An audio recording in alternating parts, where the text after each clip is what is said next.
आईपा यानी all India progressive politics association एक ऐसा मंच जहां बात करते हैं हम प्रगतिशील राजनीति की, जहां बात करते हैं हम सामाजिक समस्याओं की और सामाजिक समाधान की।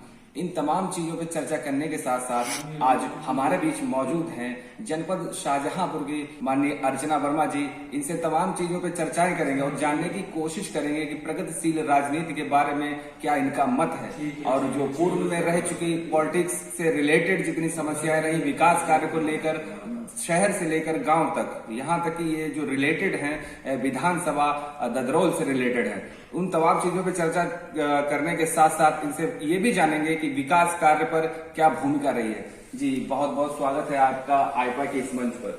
Thank you. जी बताइए, आप विकास कार्य को लेकर शुरुआत करती है तो क्या दिनचर्या से शुरुआत करती है अपनी? हम सबसे गाँव में जहाँ जहाँ की दूरियां थी वहाँ पे बनवाए और मानक के अनुसार। तो उस समय शिक्षा का काफी सुधार हुआ था। तो लड़कियों को हम जाके मतलब खुद उनके घर जाके उनके माता पिता को कहते थे कि आप अपने बच्चों को पढ़ाएं और भेजें। उस समय बहुत लोग संतुष्ट थे। इसके बाद जिला पंचायत की हमारे आरक्षण में सीट आरक्षित हो गई थी, इसलिए फिर हम नहीं लड़े थे। और उसके बाद जनता हमारे, क्योंकि हमारा परिवार जो है समाजवादी, हम लोग पुराने हैं, हमारे ससुर जी ने 45 साल शाहजहांपुर में राजनीति की है, तो उनको जनता बहुत पसंद करती है। तो हम लोगों का पूरा समय जो होता है जनता की सेवा में ही जाता है, चाहे वो विकास का कार्य हो और चाहे वो अपना कोई अपनी समस्या अपनी घरेलू। ये तो उपलब्धियां हो गई जो आपने करवाई। क्या आपके बाद जो लोग हैं राजनीति में आए हैं या हैं और पुराने कई लोग हैं, क्या उन्होंने क्या विकास कार्य कराया है? नहीं, अभी तक तो कोई विकास कार्य हमें नजर आया नहीं है, क्योंकि समस्त लोग परेशान हैं बहुत ज्यादा। और हम गांव में अभी तो चल रहे हैं, मीटिंगें करते हैं, जाते हैं गांव में, तो सब रोज। आप भी जाती हैं? हाँ, हम भी जाते हैं। और किस तरीके से ग्रामीणों की समस्याएं सुनती हैं, उनका समाधान करती हैं? हम जाते हैं और उनके वो एक जगह बैठते हैं, वो अपना चौपाल टाइप का लगाते हैं। चौपाल हाँ, तो वहाँ पे लोग आते हैं, अपना समस्याएं बताते हैं। तो हम कहते भाई अपना उसमें जो सरकार ने जो नीतियां बनाई हैं, अब उनको जब हमारी सरकार आएगी तो हम अपनी नीतियां बनाएंगे और आपकी समस्याओं का समाधान कराएंगे। जैसे लोग आजकल जैसे आवारा पशु हैं जो घूम रहे हैं इधर उधर, उनके लिए गौशाला तो बनवा दी है, लेकिन उसमें वहां पर रखने का कोई इंतजाम नहीं है। तो वो मतलब बहुत बड़ी समस्या है गांव में। शहर शाहजहांपुर बहुत बड़ा, विधानसभा ददरोल एक हिस्सा। अगर आप विधानसभा ददरोल की अध्यक्ष होती, कोई अच्छा पद होता आपके पास, तो जो आवारा पशु घूम रहे हैं, किसानों को इतनी हानि पहुंचा रहे हैं, फसलें बर्बाद कर रहे हैं, उनके लिए आपके द्वारा क्या उठाया जाता कदम जो उन्हें ये हानि ना होती? देखिए, हम तो हमारी सरकार ने कहा है कि ये जो उनके लिए बेहतर सुविधाएं देंगे।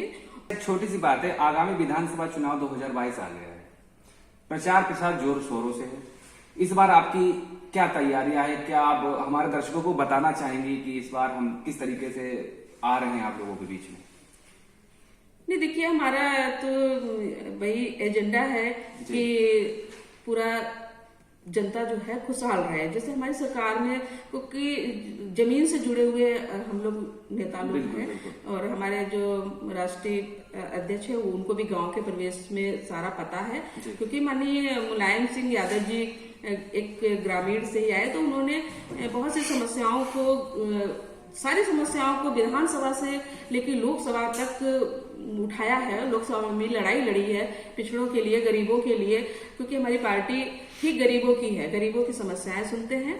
और के कार्यकाल में ग्राम प्रधानों के प्रति क्या रुचि रहती थी, क्या कार्रवाई रहती थी, कितना आप जाके उन ग्राम प्रधानों के साथ में समर्थन करती थी?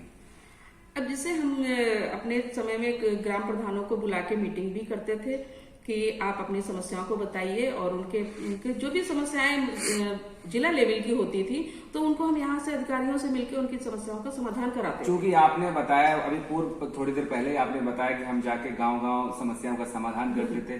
क्या अब उस समय जो इस तरीके से आप गांव-गांव जाके समस्याओं का समाधान करती थी सभी गरीबों का, क्या अब उस समय हो रहा है? आप बताइए। अब इस समय देखिए कोई सुन नहीं रहा है।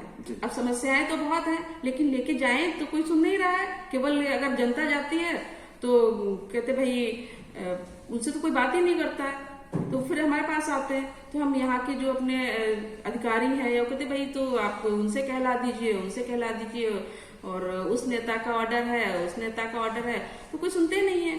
अब ये पूरी मनमानी कर रहे हैं। वो तो कहते हैं कि अभी देखिए पंचायत भवन जो बन रहा है तो उसमें बड़ी मनमानी की गई है। मेरे पास बहुत से प्रधान आते थे, तो जितना संभव हो सकता था अधिकारियों से बोलते थे भाई ये सही नहीं है। अब इस समय में पंचायत भवन जो कि बनाए गए, जब नए प्रधान लोग नियुक्त कर दिए गए, तो उनका पत्र उनको सौंप दिया गया, जिम्मेदारियां सौंप दी गई, क्या हर जगह ग्राम पंचायत में पंचायत भवन बन गए? पंचायत भवन का तो देखिए क्या है, उन्होंने अपने हिसाब से अपने ही लोगों में उनका घर एक तरीके से बनवा दिए हैं कि अगर उनके कोई समर्थक हैं बीजेपी के तो उनके पड़ोस में कोई है जगह तो वहां बनवा दिया उन्होंने। अब वो उनके कब्जे में हो गया और दूसरा तो आदमी वहां पर जाएगा नहीं। कुछ जगह हमने देखा है कि ग्राम पंचायत जो भवन बनवाए गए हैं उनमें कुछ लोग अपने आवास तरीके से भी नाजायज कब्जा करके अब वही मैं बता रही हूँ आपको कि मतलब उन्होंने तो अपने समर्थकों के लिए घर बनवा के दे दिया है, उससे जनता को कोई फायदा नहीं है। क्योंकि क्यों बनवाए, आखिर क्यों बनवाए गए? और यही समस्याएं हमारे पास बहुत आई थी और हमने उसका काफी विरोध किया था कि ऐसी सार्वजनिक स्थल पे बनवाइए जहाँ की सारी जनता जा सके। जो आप लोगों ने कहा है कि वहाँ पे एक सेक्रेटरी बैठेगा और कंप्यूटर वाला बैठेगा, वहाँ पे प्रधान बैठेंगे समस्याओं का, लेकिन समस्याओं का समाधान अगर कोई गाँव में कोई बहुत जबरदस्त है तो उसके पास वहाँ पे कोई जाता नहीं है डर की वजह से गाँव वाले, तो ये भी एक समस्या है। तो फिर अगर जिले पे लेके आते हैं तो कोई सुनता नहीं है, तो जनता तो बहुत हर तरीके से परेशान है। अच्छा, छोटा सा और पूछना चाहूंगा, जो कि ये all India progressive politics association है, इसका जो विस्तार चल रहा है, जो प्रोग्रेस और प्रगतिशील राजनीति को बेहतर बनाने के लिए, लोगों की समस्याएं को दूर करवाने के लिए, इस आईपा मंच के लिए आप क्या बोलना चाहेंगे? अब मेरी शुभकामनाएं रहेंगी कि कोई अगर ये जनता के समस्याओं का समाधान कराएं और इनका जो भी अपनी योजनाएं हैं, जो भी इनके अपने कार्य हैं, जो मेरे लायक सहयोग होगा हम सहयोग करेंगे और हम शुभकामनाएं देते हैं कि आप इसमें सफल हो। प्रगतिशील जो विकास आपने सोचा है और जो करवा रहे हैं आप लोग, उसके लिए बहुत बहुत बधाई, बहुत बहुत धन्यवाद जी। जैसा कि देखा आपने कि हमारे साथ समाजवादी पार्टी की पूर्व जिला अध्यक्ष मौजूद थी और उनका साफ कहना है कि आईपा का मंच एक बहुत ही अच्छा मंच है और हमारे स्तर का जो भी होगा विकास कार्य को लेकर इस आईपा मंच के साथ हमारा समर्थन हमेशा रहेगा और आने वाले वक्त में यह देखा जाएगा कि कितना समर्थन रहता है। आपके साथ मैं तबरेज आलम, आईपा से, शाहजहां।